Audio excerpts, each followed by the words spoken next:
Bonjour à tous et bienvenue dans ce troisième épisode de série Review. Et pour cet épisode, on va s'attaquer à du lourd. On va s'attaquer à Sherlock. Et Sherlock, qu'est-ce que c'est, tu vas me dire? Eh bien, je vais t'expliquer.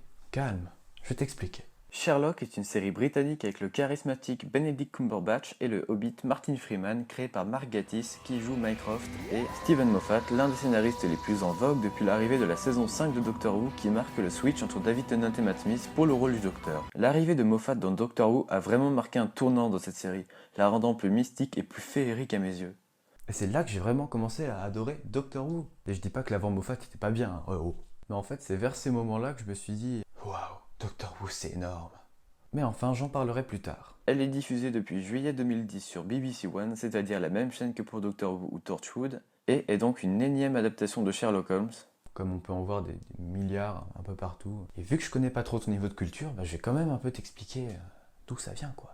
À la base, Sherlock Holmes est un détective créé en 1887 par Sir Arthur Conan Doyle et est devenu tellement populaire que pas loin de 270 films et séries où il figurait en tant que personnage principal ont été adaptés. De nos jours, certaines autres adaptations ont fait mouche, notamment les deux blockbusters Sherlock Holmes avec Robert Downey Jr. par Guy Ritchie, ainsi que la série américaine Elementary qui prend certaines grosses libertés avec l'œuvre originale, situant l'action à New York et faisant du personnage de Watson une femme. On y reviendra. Cette série a une toute petite particularité comparée aux autres séries, c'est pas grand chose. Il y a 3 épisodes par saison et les épisodes durent chacun 1h30. Je suppose donc que cette série a quelque chose à nous dire. Et on va voir ça tout de suite maintenant. Oui. L'épisode commence sur un flashback du personnage principal secondaire de la série, à savoir John Watson, survivant de la guerre et ayant besoin d'aide psychologique. On apprend alors que différentes personnes random sont amenées à se suicider, pour à première vue aucune raison. S'ensuit de l'ouverture d'une enquête sur ces mystérieux suicides qui va permettre de nous présenter le lieutenant Lestrade, auxiliaire policier de Sherlock. Watson, cherchant un coloc, se fait accoster par un de ses anciens potes qui le mène tout droit vers Sherlock, cherchant lui aussi un coloc. Les deux se rencontrent et Sherlock commence déjà à utiliser son acuité visuelle afin de cerner Watson et lui donne rendez-vous au 221B Baker Street. Bonne journée. afin de visiter un appartement. C'est alors que l'on fait la connaissance de Madame Hudson, la logeuse de leur futur appartement. Lestrade arrive au 221B Baker Street, annoncer à Sherlock que la police a besoin de lui sur les nouvelles enquêtes. Ce à quoi Sherlock répond tout naturellement, Génial. Ouais. ce qui montre son enthousiasme. Sherlock entraîne alors Watson dans son élan Vous voulez remettre ça? Oh que oui. et lui explique alors dans un taxi comment il l'a fait pour deviner qui il était, avec cette mise en scène relativement très sympathique. Il est cher, il a la fonction email et un lecteur MP3. Des rayons en quantité, faites au fil du temps. Qui est Clara? Quelqu'un qui l'aimait étant donné les 3 bises et vu son prix. Impressionnant. Arrivé sur les lieux du crime, Sherlock fait chier 2 ou 3 collègues et commence à analyser visuellement la victime avec cette fameuse mise en scène que j'avais déjà évoquée dans mon épisode sur The Flash. Qui peut paraître tape à l'œil pour certains mais qui est vraiment efficace, donc ça va. Après donc de multiples explications, Sherlock s'empresse d'aller chercher la valise disparue de la victime, laissant Watson seul sur les lieux du crime. Ce dernier longe une avenue afin de trouver un taxi mais se fait aborder par une cabine téléphonique. Oui, cette phrase a du sens. Et se fait alors récupérer en voiture dans des circonstances relativement pas mystérieuses. C'est alors que l'on fait la connaissance d'un nouveau personnage qui s'avère être Mycroft, le frère de Sherlock, ayant organisé cette mise en scène pour échapper aux yeux de Sherlock. Ce dernier propose à Watson de lui fournir des informations sur son frère contre du fric, ce à quoi Watson répond non et retourne à son appart. Sherlock dit à John qu'il a retrouvé la valise et qu'il n'y avait pas de portable. Watson envoie alors un certain message leur contenant une adresse sur le portable de la victime et comme prévu, le tueur panique et se manifeste alors. Ils se rendent au lieu de rendez-vous et pendant que Watson pose un raz-de-marée de questions, Vous n'avez pas de copine? Alors un copain peut-être? Vous avez un copain alors? Ok, d'accord. un taxi s'arrête devant le restaurant et les deux compères partent alors à sa poursuite et attention, enchaînement de scènes de poursuite épileptiques. Rue à sens unique, travaux, feu rouge, couloir de bus, passage clouté, tournez à gauche, feu rouge. Et en fait ce n'était qu'un taxi. Fort de cette expérience, Watson et Sherlock se rendent compte que le problème psychosomatique au genou de Watson s'est alors dissipé. Comme quoi les psys ne sont pas toujours la bonne solution. Quand ils retournent à l'appart, Lestrade et son gang policier perquisitionnent leur nouveau chez eux en nous apprenant que l'inscription gravée au sol par la victime se trouvait être sa fille, morte-née, nommée Rachel. Sherlock se connecte alors au compte mail de la victime grâce à l'adresse mail se situant sur la valise et clash violemment Anderson. Donc, on peut lire ses mails. Et après? Anderson, taisez-vous, vous faites baisser le QI de toute la rue. Ouais, je pense pas qu'on puisse faire plus violent. Watson retrace le GPS du portable et remarque qu'il se situe exactement à l'endroit où ils sont. C'est alors que Sherlock se rend compte que ce sont bien les taxis qui peuvent se fondre dans la masse et reçoit alors un message du tueur. Il le suit alors dans le taxi afin de découvrir comment il a fait pour tuer toutes ces personnes. Le tueur expose bien son côté creepy. Ce qu'il y a de bien quand on est taxi, c'est qu'on connaît les endroits calmes pour commettre des meurtres. Et fait sortir alors Sherlock de la voiture. Le chauffeur l'amène dans une sorte de cantine et lui montre pas 1, ni 3, ni 5, mais 2 flacons identiques.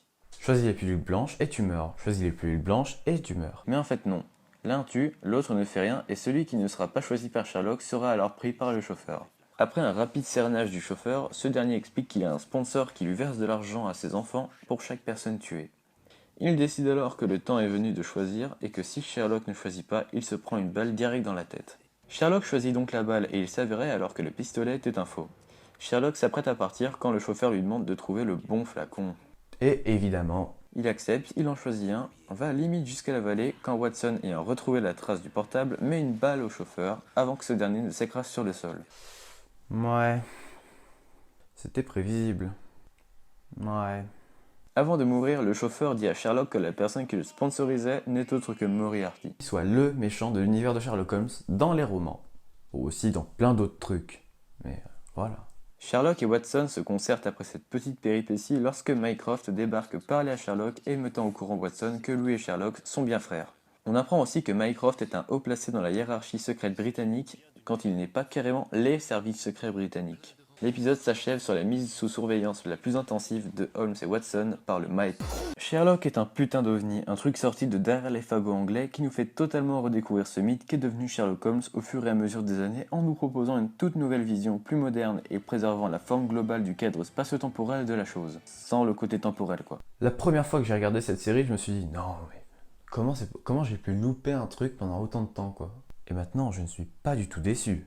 Ce premier épisode rentre directement dans le vif du sujet en nous donnant un épisode riche de réflexion, de suspense et d'action bien dosée, ce qui va bientôt constituer la base du début d'addiction à cette série.